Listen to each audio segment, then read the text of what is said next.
Hey, Constant East. We have been commenting back and forth on your Reddit thread question about your early retirement plans. And as I mentioned, I'm trying to build a mock budget for you to try to help visualize your bigger picture. Because really, I really think the biggest problem you have here is to be able to really put the numbers into some places and to understand your cash flow. Without those details, that I think that's the main reason why you can't really figure out whether you can do this plan or not. There's questions about in the future your withdrawal rate and stuff like that from your assets and your investments. But that's not the biggest problem right now because you are only in your 40s and your plans to retire at 44, 45. And let's say you live to your 90s, you got another 45 years to live at least. In that case, you have half your life left, and as you said, you don't plan to withdraw until 65. So right now, it's not about how much asset you have and what your withdrawal rate will be to last the last 25 years of your life. It's that in the next 20 years, between your 45 and 65, what are you going to do to not hopefully touch your investment but maybe even keep adding to it if possible. So yeah, so to summarize, your main question is that you're hoping to retire in a couple of years. You said 45, that's 44, let's call it 45 just to make numbers easier. So it's 20 years to 65. And you're not counting on any Canadian safety net because you're not resident for that long, and you don't live here in Canada very often, and you're hoping to have 3 rental properties ready to go with no debt by that time, and you're hoping your total asset net worth will be about $1 million. And so I did a quick breakdown for you based on your picture. You said $1 million. Let's assume this is when you're 45 in a couple of years. You have $1 million, and you said about 70% in your real estate. And so you mentioned your Canadian home is about 320, and so I just guessed it took some hundred of a 70%. The rest is your 2 Black Sea holiday condos. Very nice, by the way. Split between them, so 190 each. I don't know if it's the actual market value, but that's what I can figure out based on your description. And then 20% is your ETF stocks. So I'll leave it that way. And you said the rest is cash and crypto. Well, I'll just call it cash for now. So that's your $1 million, 10% in cash, 20% in ETF stocks, and the rest in real estate. And your hope is that the real estate will generate enough income to last you as long as possible and to preserve your capital and keep investing. So again, I'm only going to look at the breakdown year 45 to 65, these 20 years, because in 65 you're hoping to be able to start withdrawing some, just to see where things lie. I made some assumptions about your property. So here, rental number 1 is your Canadian home. Rental number 2 is your condo number 1. Rental number 3, condo number 2. Same thing for your expenses here. And so for rental number 1, for your Canadian home, I'm assuming basic freehold rental unit, 3 bedrooms, 1.5 bath type of thing. No mortgage, no condo fees, no significant vacancy period. So assuming you keep renting it out all the time. And I'm assuming the rental income is $2,000, which is what you're getting right now per month. So that's great. Second, property. So for your condo in Georgia, we're assuming it's a no mortgage. Also, we're assuming $200 condo fees. Again, I don't know what it will be over there. This assumption could be a lot less, a lot more. I'm not sure. You can plug it in yourself. I'm assuming you're going to rent it out short-term rental because it's holiday rental out there. I'm assuming you make more money from people coming from the West to vacation there as opposed to locals. So something like Airbnb. So I looked it up. Our Airbnb, these things go somewhere between 150 to 250 a night. So to be safe, I call it 140 just to get a round number. So I'm 40 per night net after fees. That's decent.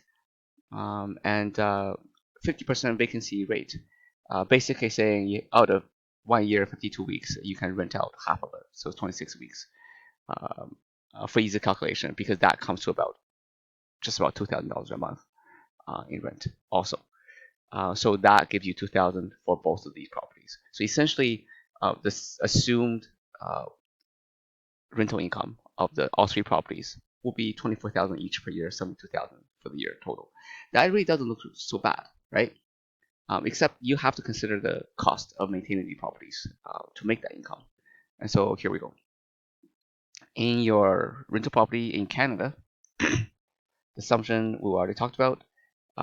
I don't know where you are, so I just said $400 for property tax. Could be less than that. I'm assuming no utility.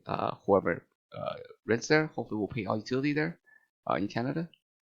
Home insurance, I call it 150. It's about what my small home rental property insurance is. And this is a big one. Property maintenance.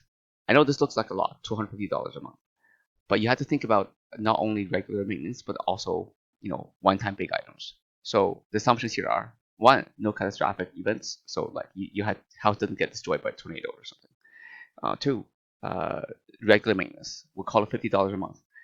Could be less, could be more, but in general, there's lots of wear and tear when you rent out to people. Sometimes they're not very good at taking care of it, so you gotta maintain that. So it's just a buffer.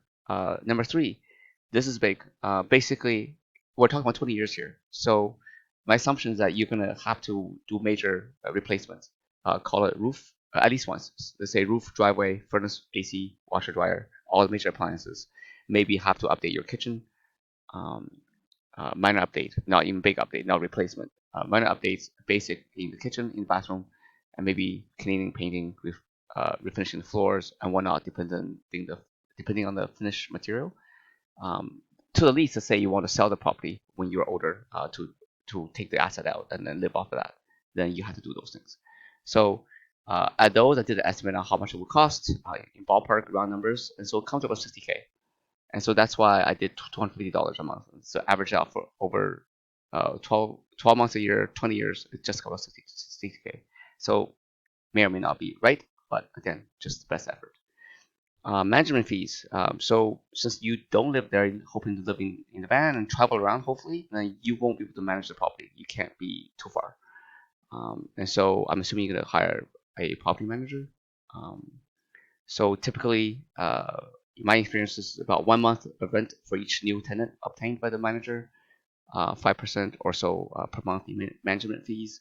And so if you assume average tenant rate turnover, say every 20 months or so, again, just for ease of number, that's basically another 5% of your rent income. So essentially 10% of your rent goes to management fees per month. Over a 20-month period, you get a new tenant, get a new tenant after 20 months. That's the model anyway. So it's about $200. So essentially, to make your $2,000 per month, you're spending $1,000 a month to keep that property. Again, some of these may be a little high, but that's the ballpark. Similar to your condo properties. We're talking about, again, I don't know very much. I just did ballpark small number, round numbers. Your property tax, utilities at the Black Sea condo, home insurance, again, don't know.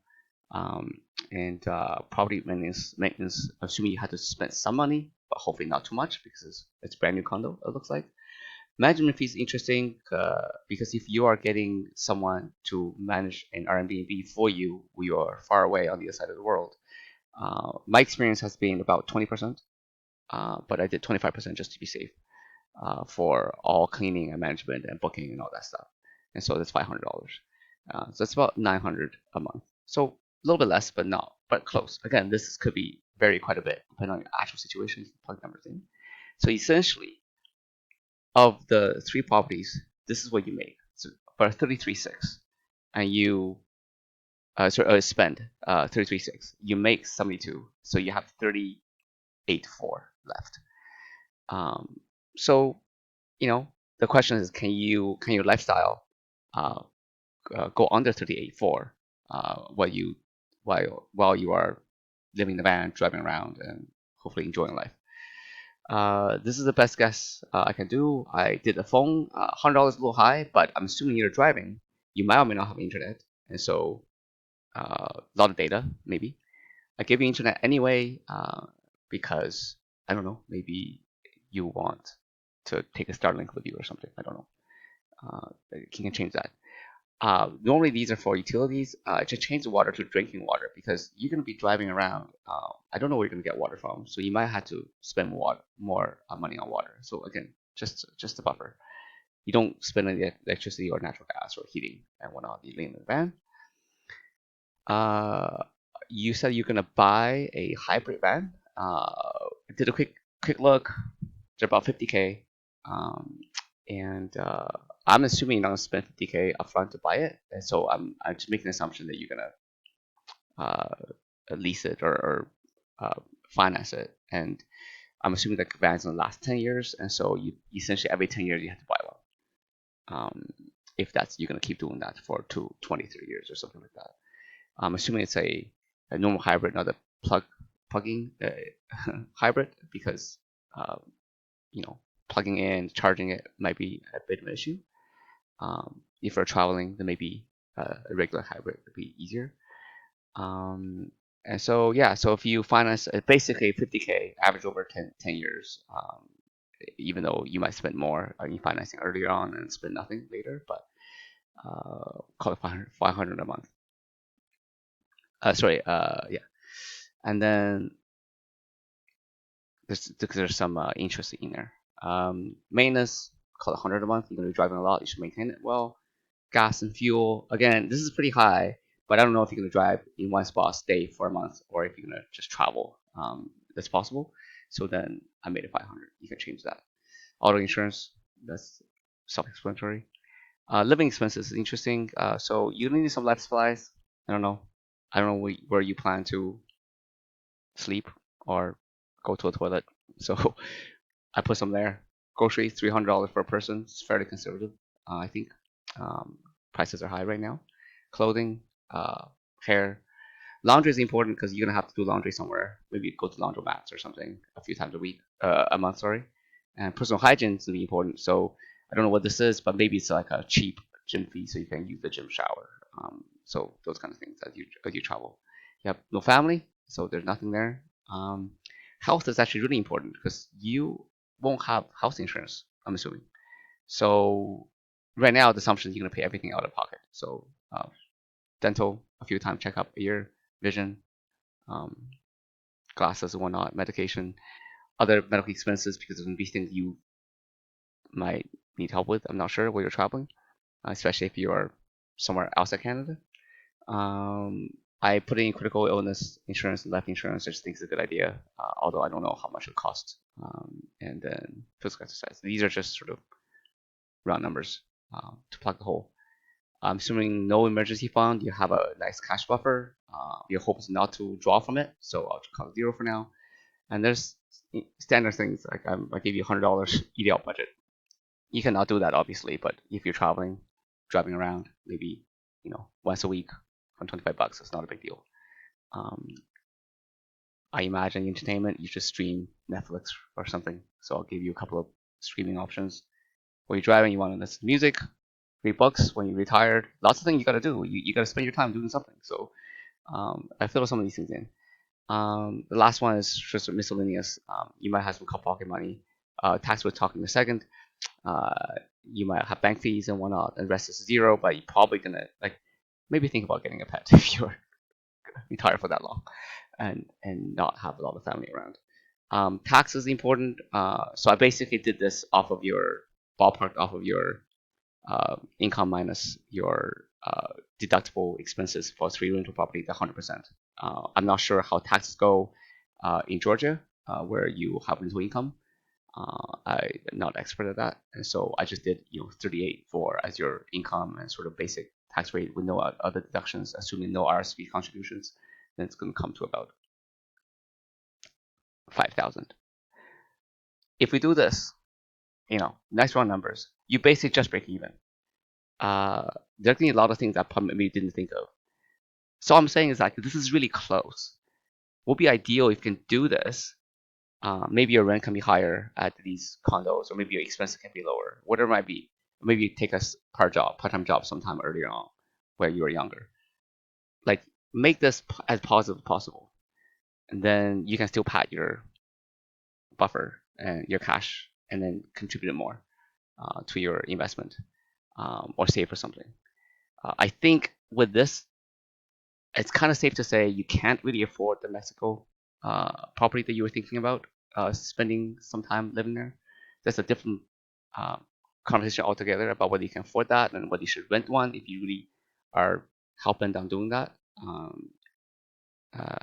That's a different thing. But if you can accomplish this, then, again, it's really tight, really high risk for 45 years. But theoretically, you can see a path where this could work, because you're not touching your investments. Your cash hopefully is sitting in some kind of high interest savings account. At your 6% expected return, let's assume 3% inflation. Your 6% return after 20 years becomes like 650 ish. But based on inflation, that's really the purchasing power about $320,000. And so, it does grow. The longer you go, the longer it allows you to do that. And then at that time, I don't know what your real estate property will be worth. Again, I don't know if you want to keep your condos for that long either. At some point, you might dispose of them. And so let's say you do at 20 years, you sell all of them. Okay, so maybe price didn't go up that much. And you have $1 million plus 600,000 in not counting inflation. So then that's about, I don't know, $800,000 or so worth of today's money for the last 25 years of your life. Still feel pretty tight. At best, if you can keep going this for a while, for longer. Anyway, I'm dragging really long, but I just want to break this down. I want to show you, like, you could just plug your number in, something like this. You can do it on a spreadsheet, or you can use this tool that I've been using to do these kind of projections. And so then, just please don't make a rash decision. Doesn't look like you are, but I know this might be a dream, but better to be safe than sorry. Data is really important. Anyways, good luck to you. Have a good day.